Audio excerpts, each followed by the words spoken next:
이 세상에 살고 있는 모든 사람들은 서산에 해가 지면은 잠이 드는 그것이 바로 정상적인 그러한 사람들입니다. 아무리 깊은 잠이 들었다 할지라도 아침 해가 밝아오는 그러한 아침빛이 떠오르는 그런 시간에는 또다시 깨어나서 하루 일과를 시작하게 됩니다. 근데 본문 20절에 보면은 마땅히 율법과 증거의 말씀을 쫓을지니 그들이 말하는 바가 말씀에 맞지 아니하면 그들이 정녕 아침빛을 보지 못하리라는 좀 이해하기 힘든 그런 말씀이 기록되어 있습니다. 문자적으로 아침빛은 아침에 동쪽 하늘에서 떠오르는 그런 태양빛입니다. 그러므로 아침빛을 보지 못한다고는 문자적인 그런 해석을 내린다고 한다면은 태양이 떠오르는 그 시간까지 계속해서 늦잠이 들어있거나 아니면은 죽어있는 시체로 있기 전에는 아침빛을 바라보지 못할 이유가 없잖아요.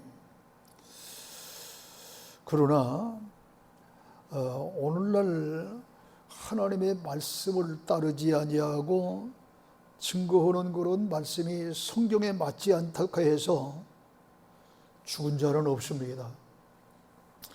오히려 그 말씀을 증거하는데도 성경 말씀에 맞지 아니게 증거해도 그 말씀을 따르지 아니하고 하나님의 뜻대로 살지 아니해도 더 잘 사는 사람 많습니다.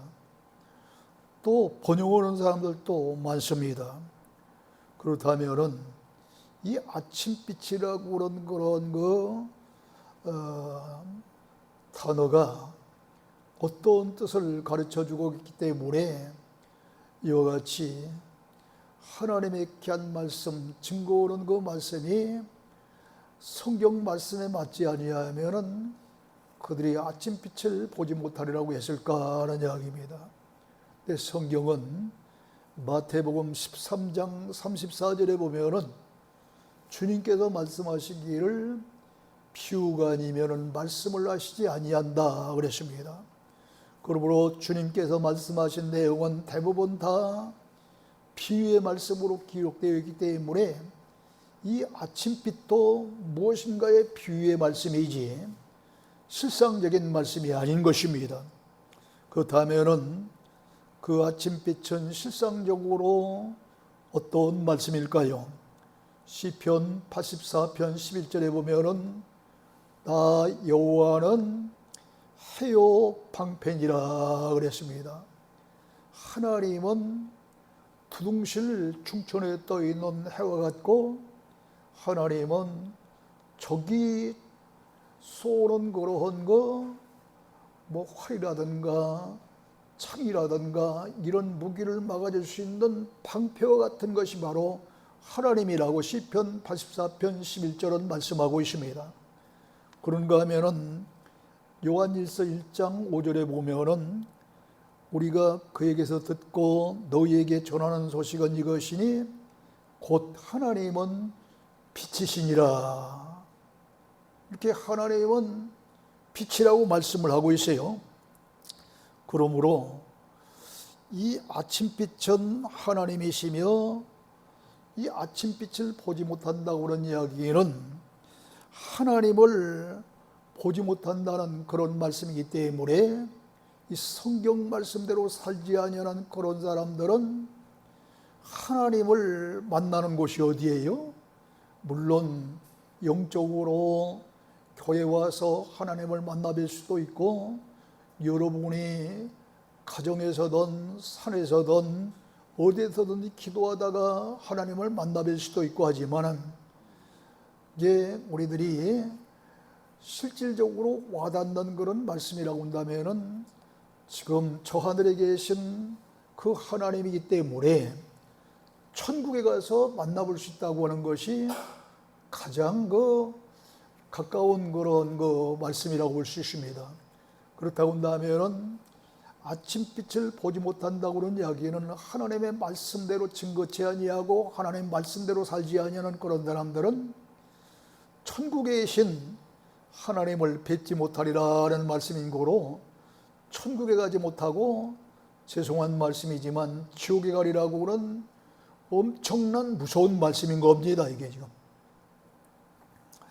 그렇다면은 구체적으로 아침빛이 되지 못한, 아침빛이 되신 하나님을 뵙지 못하고 지옥에 갈 자가 어떤 사람들일까요? 먼저 19절에 보면은 신접한 자에게 묻는 자들이 하나님을 뵙지 못하고 지옥에 가리라고 그랬습니다. 우리가 인생을 살아가면서 여러 가지 일을 만나는 가운데에 도저히 내 힘으로는 해결하기 힘든 어려운 일, 힘든 일을 만날 때가 얼마나 많습니까? 또 뿐만 아니라 인생의 중대한 그런 문제, 이런 문제를 내 초보라운 머리로 결정짓기가 힘들 때도 있습니다. 이렇게 힘들고 어려운 문제를 만나거나 중대단을 만날 때에 내 힘과 노고로는 결단을 내리기가 힘들 때에 흔히 찾아오는 것이 점쟁이 집이에요. 점쟁이. 또 이제 점을 치고 이렇게 또 사주를 봐주고 오는 그런 사람들도 있죠. 이런 사람들이 당시 이스라엘 나라에 굉장히 많았습니다. 근데 이스라엘뿐만 아니라 우리 한국 사람들도 어려운 문제를 만난다거나 자녀의 결혼 문제 같은 문제, 혹은 대학교 입학 문제 같은 그런 문제조차도 점쟁이를 찾아가서 그 여자와 혹은 그 남자와 우리 아들이 우리 딸이 결혼하면 괜찮겠습니까? 복받고 잘 살겠습니까? 금년에 우리 딸이 서울대 시험을 치는데 합격을 하겠습니까? 이런 등등 이 점쟁이를 찾아 묻는 사람들이 지금도 꽤 무심해요. 뿐만 아니라 사주팔자를 보고 좋은 날을 받아서 길이라고 해서 결혼식을 길을 찾아서 합니다. 또 장례를 치를 때도 어떤 곳에 묘를 써야만 자손들이 잘 되어지고 번성할까 하는 그런 입장에서 이 직관이 땅의 이치를 잘하는 그런 사람을 가리켜서 직관이라고 그러는데, 그런 직관을 찾아가서 명당을 찾아달라고 이렇게 의뢰하는 사람들도 많습니다. 뿐만 아니라 정치인들, 대통령에 나가고 국회의원에 나가는 그런 정치인들도 배후의 대부분, 거의 제가 알기로는 90% 정도까지 점술가들이 뒤에 배경이 있습니다. 그래서 꼭 그들이 그런 조언을 받는 거예요. 자문 역할을 해주고 있습니다. 그들이. 특히 경악스러운 일은 예수 믿는 그리스도인들 가운데도 어려운 일이 있으면은 점쟁이를 찾아가 점을 치고 명당 자리를 찾기 위해서 풍수지리에 능통한 직관을 찾아가는 사람들이 있다는 것입니다. 이런 일은 하나님을 믿는 사람으로 기본이 안 되는 사람이고 하나님을 무시하는 행위인 것입니다. 이런 사람들이 본문 19절에서 말씀하고 있는 신접한 자들에게 묻는 자들이요, 미신을 믿는 자들인 것입니다. 이 신접한 자라는 것은 귀신이 들려서 내가 말하는 것이 아니라 나에게 이렇게 접한 그런 귀신이 말하는 대로 그 점을 쳐주는 그런 것이 신접한 자의 점인 거예요. 그러면 사도행전 16장 16절로 25절에 보면은 사도 바울이 그의 동료인 실라라고 하는 사람과 빌립보 성에 들어갔는데, 이게 웬일입니까? 이 한 여자가 귀신이 들려서 귀신점을 아주 잘 치니까 많은 사람들이 몰려오는데 점을 쳐주면은 복채가 들어오잖아요. 돈이 들어와요. 근데 그 돈을 점치는 이 여인이 받아먹는 것이 아니라 점치는 여인을 고용하고 있는 주인들이 따로 있는 거예요. 그래서 점은 이 점치는 여인이 점을 치고 그에게 돈 들어오는 그 돈은 그를 고용한 주인들이 착복하는 것입니다. 이거를 사도 바울이 볼 때 얼마나 불쌍했겠습니까? 귀신 들린 것도 불쌍한 일인데 귀신 들려 점치고 번 돈도 주인들에게 다 뺏겨버리니 얼마나 불쌍해요. 그래서 사도 바울은 신라와 함께 이 귀신 들려 점치는 자에게서 역사하고 있는 귀신을 물리쳐 줍니다. 그러다 보니까 이 귀신을 고용해서 점치는 사람들, 이 주인들이 돈벌이가 끊겨버리잖아요. 그러니까 사도 바울과 신라를 빌립보 성을 요란케 하는 사람들이라는 그런 제목을 붙여서 감옥에 가두어 버립니다. 여러분, 여기서 점치는 일이 좋은 일이면은 사도 바울이 자기들이 감옥에 가 집값에서도 점치는 사람에게서 귀신을 쫓아줬겠어요? 나쁜 일이기 때문입니다. 앞서 본문 19절에서 얘기한 대로 그런 아침빛이 되시는 하나님을 만나보지 못할 그런 요인이 바로 점치는 일이 되기 때문에 이와 같이 바울과 신라는 감옥에 수감되면 그러한 그 어려움을 겪으면서도 점치는 여인이 귀신을 쫓아낸 줄로 믿으시기를 바랍니다. 그 다음에요, 19절에 보면은, 그래서 19절에서 뭐라고 그러죠? 19절 말미에 보면은 산 자를 위하여 죽은 자에게 구하겠느냐 하면서 질책하고 있는 내용이 나옵니다. 아니, 살아있는 사람들을 위해서, 아니, 죽은 사람을 찾아가서 이거 잘 될 겁니까? 못 될 겁니까? 해야 됩니까? 안 해야 됩니까? 하고 묻는 일이 과연 옳은 일이냐고 책망하는 거예요. 근데 우리 기독교 안에도 점쟁이 같이 사사로운 그런 거 예언을 해주고 헌금을 빙자하여 돈을 갈취하는 예수무당이 얼마나 많은지 몰라요.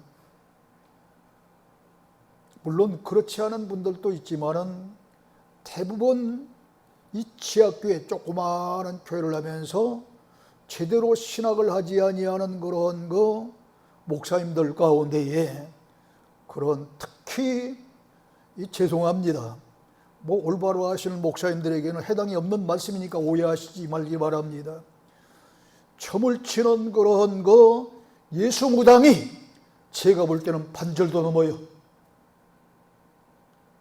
올바로 목회하시는 여러분에게는 죄송합니다. 이런 사람들에게 현혹되어져서 예언받겠다고 가서 머리 팀이고 가서 안수받고 돈 주고 나오는 그런 교인들이 얼마나 많은지 몰라요. 참 한심한 일입니다. 그 다음에 두 번째로 마술사에게 묻는 자들이 아침빛을 보지 못하고 지옥에 갈 자들이라는 것입니다. 이 사람들은 사람의 눈을 속이는 요술쟁이입니다. 여러분, 텔레비에 보면은 매직쇼라고 하는 그런 프로그램이 가끔 나오죠.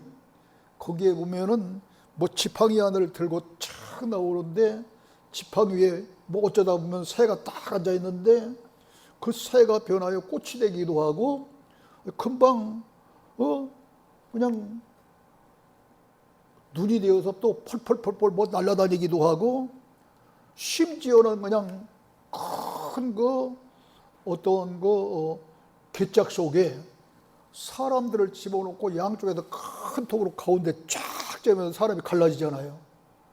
근데 금방 조금 있으면 딱 붙어버려요. 이게 있을 수 있는 일입니까? 그런데 신기하죠. 신기해요. 두동강이를 냈다가 다시 붙이기도 하는 정말 깜짝 놀랄 일들을 하는 그런 일들이 뭐냐면 매직이라는 것이 마술이라는 뜻이에요. 쇼는 뭐 우리들이 잘 아는 대로 뭐 구경거리 이런 거니까 매직 쇼에서 나오는 점. 그런 거를 보고도 진짜인 줄 알고서 속는 그런 사람들. 이런 사람들에게 현혹되는 사람들이 아침빛 대신 하나님을 뵙지 못하고 지옥 간다는 거예요. 그런데 그 유명한 모세 시대에도 이런 마술사들이 있어서 많은 사람들을 현혹시켰습니다. 모세가 80고령에 하나님의 부름을 받고 애굽에서 노예 생활하는 이스라엘 백성들을 출애굽을 시켜서 해방시키는 그러한 그 출애굽 지도자로 명령을 받았을 때에 그 모세는 말하는 것도 둔하고 자기의 모든 면을 바라볼 때 이런 일을 하기에 너무도 힘들고 어렵고 부족한 것 같으니까 좀 주저했습니다. 그때 출애굽기 7장 7절로 13절에 보면 하나님께서 모세와 아론에게 바로 왕이 혹시 너에게 이적을 보이라 하거든 모세를 향해서 너는 아론에게 명령해서 너희 지팡이를 들어 바로 앞에 던져버리라 그럽니다. 그러면은 그 던진 지팡이가 뱀이 되리라 그랬어요. 그래서 하나님의 명령대로 모세는 아론에게 들고 있는 지팡이를 들어 던지게 했더니 지팡이 변해서 그만 뱀이 되어 물려고 막 왔다 갔다 하잖아요. 이걸 보고 당시 그 파로 왕도 그 애굽에 있는 그런 마술사들을 시켜서 그 마술을 시키니까 그 마술사들이 가지고 있는 지팡이를 던지니까 그 지팡이도 역시 뱀이 되어버리는 거예요. 그렇다면은 이 모세와 아론을 통해서 지팡이가 된 그런 뱀과 마술사가 던져서 지팡이가 그 뱀이 된 그 뱀과 이게 겉으로 보기에는 똑같아 보이잖아요. 근데 놀라운 것은 마술사가 던진 그런 그 지팡이가 이 뱀이 되니까 아론이 던진 그런 그 지팡이가 된 뱀이 마술사가 던졌던 그런 뱀을 삼켜 죽여버립니다. 그럼 어느 게 진짜예요? 하나님의 역사에 의해서 아론이 던진 그러한 그 지팡이가 뱀이 된 것이 하나님의 놀라운 능력이요. 마술사가 된 것은 그것은 거짓인 것입니다. 그렇게 해서 하나님의 사람이 승리케 하셨습니다.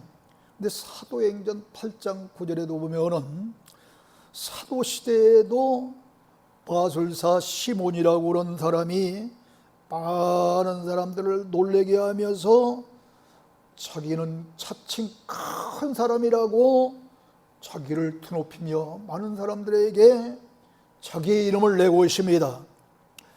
그러나 그 사도행전 19장 9절에 보면은 이와 같은 마술사들이 복음을 듣고 자기들이 행하는 그런 마술이 잘못된 것이다 하는 것을 깨닫고 회개하면서 마술에 관계된 서적을 다 모아서 불살라 없었는데 그 책값을 계산하니까 은 5만이었다 그랬습니다.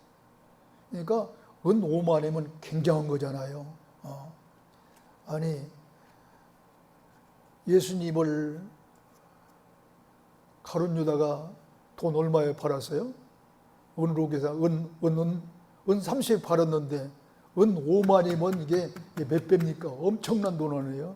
그토록 마술에 관계된 사적이 이 사도 시대에도 엄청나게 많아서 마술사들이 이곳저곳에 많았던 거예요. 이렇게 그 옛날이나 지금이나 마술사들이 있는데 이들에게 묻는 그런 사람들도 아침빛 대신 하나님을 뵙지 못한다는 겁니다. 지옥 간다는 겁니다. 그런데 중요한 것은 20절에 보면은 율법과 증거의 말씀을 따르지 않는 사람들입니다. 율법과 증거의 말씀은 구약시대의 말씀이고 신약시대에서 그 율법과 증거의 말씀은 하나님의 말씀이라고 말합니다. 그렇다면 하나님의 말씀, 무엇 때문에 그 하나님께서 그런 말씀을 주셨을까요? 하나님의 말씀을 믿고 구원을 받아 영생복락을 천국에서 누리도록, 천국에서 영생복락을 누리라고 주신 말씀이 하나님 말씀 아니겠어요? 그래서 로마서 10장 10절에 보면은 마음으로 믿고 입으로 시인하는 정도의 믿음만 가져도 구원받는 그런 시대가 있었습니다. 우리가 잘 아는 삭개오나 예수님의 오른편에 매달렸던 강도를 보세요. 삭개오는 예수님 앞에 한 일이라고 그런 예수님이 여리고성 앞에 지나간다고 하니까 그의 핸디캡이 키가 작은 것이 핸디캡이어서 많은 사람들에게 둘러싸여 있는 예수님을 보기가 힘드니까 길 옆에 있는 옛날 성경에는 뽕나무, 지금 성경에는 돌무화과나무로 기록이 되어 있는데 그 나무에 올라간 것밖에 한 게 없어요. 그러니까 예수님이 그거를 보시고 삭개오야 삭개오야 내려오라, 오늘 밤 내 집에 유하야겠다 하면서 그 집에 가서 오늘 구원이 내 집에 이르노라 그럽니다. 아니 뽕나무에 왜 돌무화과나무에 올라간 일밖에 없는데 구원받았어. 삭개오는 저 누가복음 23장에 나오는 오른편 강도는 주님께 주여 당신이 낙원에 이를 때에 저를 기억만 해달라고 했는데 그 한 소리에 내가 낙원에 이를 때 너도 같이 낙원에 이르리라 그러셨잖아요. 그 한순간 저를 기억만 해달라고는 그 믿음 하나 때문에 구원받았어요. 이들은 전혀 주님 위해서 하나님 위해서 한 일이 아무것도 없는데도 마음으로 믿는 한순간의 믿음 때문에 구원받았어요. 전도를 했다거나 헌금을 했다거나 뭐 이런 거 없어요. 그러나 지금은 그런 시대가 아닙니다. 행함이 따라야 구원받을 만한 믿음이요 살아있는 믿음이라고 저 유명한 야고보 사도도 일찍이 말씀을 냈습니다. 야고보서 2장 14절에 보면 내 형제들아 만일 사람이 믿음이 있노라 하고 행함이 없으면 그 믿음이 무슨 유익이 있으리요? 그 믿음이 능히 자기를 구원하겠느냐 그랬습니다. 이 말씀은 행함이 없는 입으로만 믿는 믿음은 자기를 구원할 수 있겠느냐 대묻는 소리예요 이게. 그 다음에 야고보서 2장 10절에 보면 이와 같이 행함이 없는 믿음은 그 자체가 죽은 것이라 그랬습니다. 그 다음에 19절에 가면은 심지어 예수 믿는 성도들이 아닌 귀신들도 하나님이 한 분이신 줄 알고 벌벌 떠느니라. 귀신들에게 믿음이 있어요 없어요? 믿음 있잖아요. 하나님이 한 분이신 줄 정도 아는 그런 믿음이 있는 거예요 귀신에게도. 그러면서 이제 이어서 아브라함과 기생라합이 구원받기까지는 믿음으로만 구원받은 것이 아니라 아브라함은 독자 이삭을 바치는 그런 행함의 믿음이 따랐기 때문이고 기생라합은 목숨 걸고 정탐꾼을 숨겨주는 그런 행함이 있는 믿음이 있기 때문에 마음으로 믿고 입으로 시인하는 그 믿음이 행함으로 말미암아 인정되었다고 그렇게 말씀을 하고 있습니다. 심지어는 그러기 때문에 야고보서 4장 17절에 가면은 뭐라면 선을 행할 줄 알고도 행하지 아니하면 죄니라. 그러니까 우리들이 이렇게 살아야 될 줄 알면서도 행치 않는 것이 죄라운 거예요. 도덕적인 윤리적인 죄만 죄라고 하는 것이 아닙니다. 그리고 요한복음 6장 9절에서 그런 16장 9절에 그런 말씀을 예수 안 믿는 것이 죄라고 그랬는데 안 믿는 가만히 죄가 아니라 믿는 가운데서도 이렇게 행해야 할 줄 알면서도 행치 않는 그 자체가 죄라고 지금 말씀하고 있는 거예요. 그 다음에 이제 20절에 보면은 네 번째로 말하는 바가 말씀에 맞지 않는 자들이 아침빛을 보지 못하고 지옥에 가리라 그랬습니다. 하나님의 말씀을 따라서 성경에 맞게 말씀을 증거해야 할 그러한 그 옛날 뭐 제사장이라든가 선지자라든가 오늘날 목사님들이 성경 말씀에 다르게 증거한다면은 아침빛 대신 하나님을 뵙지 못하고 지옥에 간다는 말씀이에요. 이 말씀은 구약 시대나 신약 시대나 성경 말씀에 맞지 않는 비진리를 전하면서 참 선지자요 참 목자인 양 행세하는 그런 사람들이 얼마나 많은지 모릅니다. 이단이라고 드러내놓고 이렇게 많은 사람들을 미혹하는 무슨 신천지, 통일교, 뭐 구원파, 뭐 이 앞에도 있습니다. 무슨 형제교회, 뭐 하나님의 교회, 뭐 이런 사람들만 성경 말씀에 맞지 않는 증거하는 그런 사람들이 아니라 장로교회, 감리교회, 성결교회, 순복음교회 간판 걸고서도 맞지 않게 증거하는 목사들이 이단 아닌 이단들이 얼마나 많은지 몰라요. 그게 문제인 거예요 지금. 내가 정통교회 장로교회를 나가고 있으니까 나는 올바른 말씀을 증거하는 목사님 밑에서 신행생활을 바로 하고 있는 줄 아는 이것이 문제인 거예요 지금. 이것이. 그러면서 그들은 말씀을 왜곡하여 전하는 그런 사람들이 얼마나 많은지 모릅니다. 요즘에는 심지어는 어머니 하나님까지 나타났어요. 갈라디아서 5장 26절에 보면은 오직 위에 있는 예루살렘은 자유자니 곧 우리 어머니라는 말씀이 있는데 이것을 인용해서 그러는 거예요. 그게 무슨 말씀이냐면 그 앞에 보면은 이제 두 언약, 소위 구약과 신약, 율법과 믿음 이야기를 하면서 누구를 이야기하면은 이제 율법에 따라서 사라가 아닌 이제 하갈을 통해서 아들을 얻는 그런 그 아들이 누구예요? 이스마엘이잖아요. 그 다음에 믿음을 따라서 얻은 그 사람이 이제 자유자죠. 말하자면 얻은 아들은 이제 이삭입니다. 이런 두 아들을 비유해서 그 자유자인 그런 이 이삭을 낳은 사라가 바로 우리의 진정한 믿음의 어머니가 된다는 그 얘기인데 창세기에서 이제 1장 26절에 보면 하나님이 사람을 만들 때 우리의 형상을 따라 우리의 모양대로 만들었다 하니까 그 우리 가운데 하나님 아버지, 하나님 어머니, 뭐 예수님 이런 사람들이 있는데 하나님 아버지 시대는 지나가고 지금 하나님 어머니 시대가 되었다 그럽니다.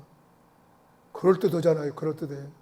그러나 아니 아버지는 끝까지 아버지고 아니 그 가운데는 그 창세기서 1장 26절에는 그 우리는 하나님 아버지 그 다음에 성자 되신 예수님 또 성령 되신 그 성령을 가리켜서 우리라고 그랬지 갈라디아서 1장 26절에 나온 5장 26절에 나오는 그는 우리의 어머니라는 그 어머니가 아닌데도 이렇게 얘기하니까 교인들은 잘 모르니까 그럴듯해가지고 아멘 해가지고 세상에 여러분이 남부순환도를 타고 쭉 가다가 이렇게 가다 보면은 까치산역 가기 전에 까치울역 가기 전에 보면은 옛날에 동북교회라고 하는 교회가 있어요.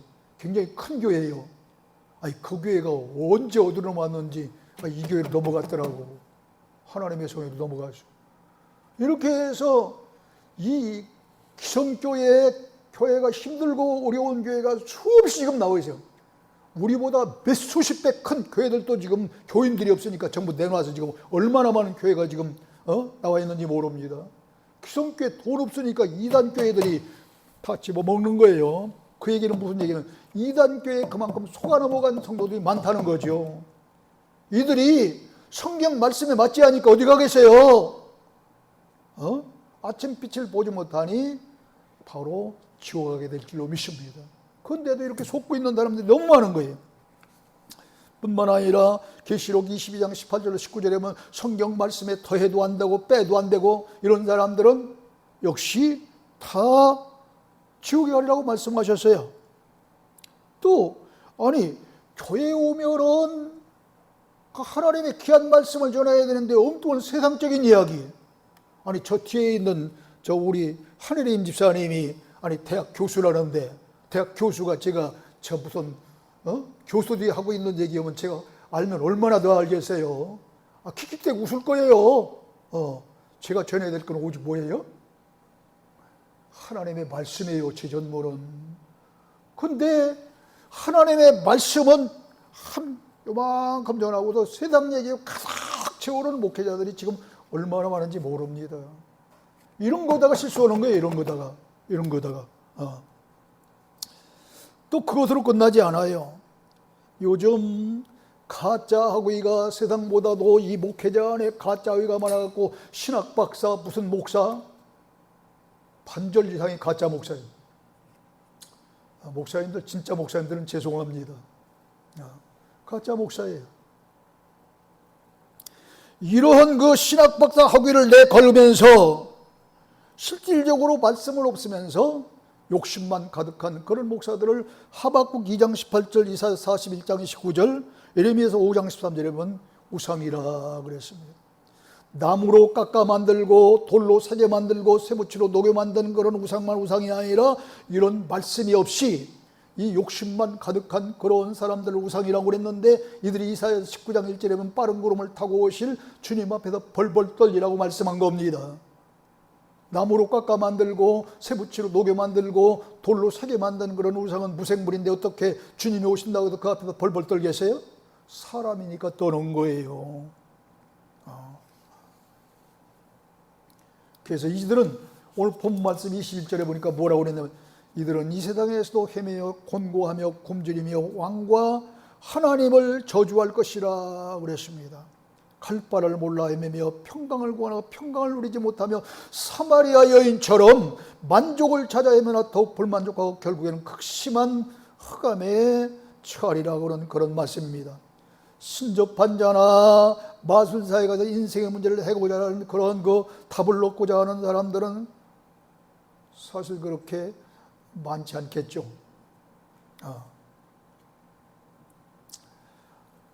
그러나 문제는요, 참 놀라운 것은 다른 사람들보다 가장 문제는 우리 예수 믿는 사람들이 마지막 시대에는 말씀의 시대이기 때문에 이단자들이 말씀을 들고 나와 성경 공부를 한다느니 말씀을 가르친다느니 하면서 이렇게 유혹을 하면서 싹 빠질 수 있어요. 그러므로 우리가 확실히 알지 못하는 그런 사람들에게는 절대로 성경 공부하는 것도 또 말씀을 듣는 것도 자제할 필요가 있는 겁니다. 그럴듯해요. 이단이 뭐냐 하면은 이단이 거의 다 맞아요. 맞다가 끝에 가서 그래서 살짝 다를 이자 끝단자를 이단이라는 거예요. 그러니까 다 맞다가 끝에 가서 다르다는 거예요. 그래서 잘못하면 속기 때문에 이런 사람들 조심하라는 거죠. 여기 앉아있는 우리들이 뭐 누가 어려운 일 당하고 자녀들이 결혼하고 대학 가고 그런다고 뭐 점치는 자에 가서 묻겠어요? 마술사에게 속겠어요? 그런 일은 없겠지만 성경 말씀을 들고 나오는 사람들에 가서는 귀를 기울일 수 있는 거예요. 우리들도. 그러므로 내가 확실히 알지 못하는 그런 곳에서 이 성경 말씀에 현혹당하지 않도록 우리들은 성경 말씀을 바로 알 수 있는 믿음의 귀한 성도가 되어야 될 줄로 믿습니다. 그러므로 아무리 힘들고 어려워도 이런 신접한 자나 마술을 찾는 우리가 아니고 힘들고 어려우면 하나님 앞에 간절히 기도할 때에 또 어떤 사람들 무엇이든지 구하면 문제를 해결해 주마. 문제 해결해 주는 것 그렇게 많지 않아. 진짜 응답받는 건 뭔지 아세요? 힘들고 어려울 때 기도하면 이길 수 있는 힘을 주시고 능력을 주시고 담대한 믿음을 주시는 것이 응답인 줄 믿으시길 주의 축원합니다. 여러분 빚져가지고 힘들고 어려운데 하나님 빚 갚아주니까 빚 안 갚아주셔요. 그 응답이 뭔지 알아요? 빚체임에도 힘들고 어렵고 정말 죽을 수밖에 없는 그런 위기에서 하나님 앞에 간절히 기도하면은 그 어려운 그 시기를 이길 수 있는 힘을 주시는 거예요. 능력을 주시는 거예요. 지혜를 주시는 거예요. 이게 응답인 줄 믿으시는 주님으로 축원합니다. 그런데 응답 주신다고 하니까 빚 갚아주는 하나님을 착각하고 있어. 천만의 만만의 말씀이요. 물론 어쩌다가 그런 사람도 있을 수도 있겠죠. 그러므로 우리는 이 마지막 시대에 말씀을 바로 알고 말씀대로 바로 믿고 말씀 따라 행함으로 말미암아 이제 올바른 그런 신앙의 그런 믿음의 삶이 되어져서 구원의 축복을 받으면서 영원한 하늘나라에 가시는 믿음의 귀한 성도가 될 뿐만 아니라 그런 자에게 영혼이 잘된 같이 범사를 데리고 강건함의 축복 주신다고 그랬사오니 더불어 주시는 축복도 함께 받는 여러분 다 되시기를 주의로 축원합니다. 하나님 아버지 은혜와 사랑을 충심으로 감사합니다. 오늘 우리는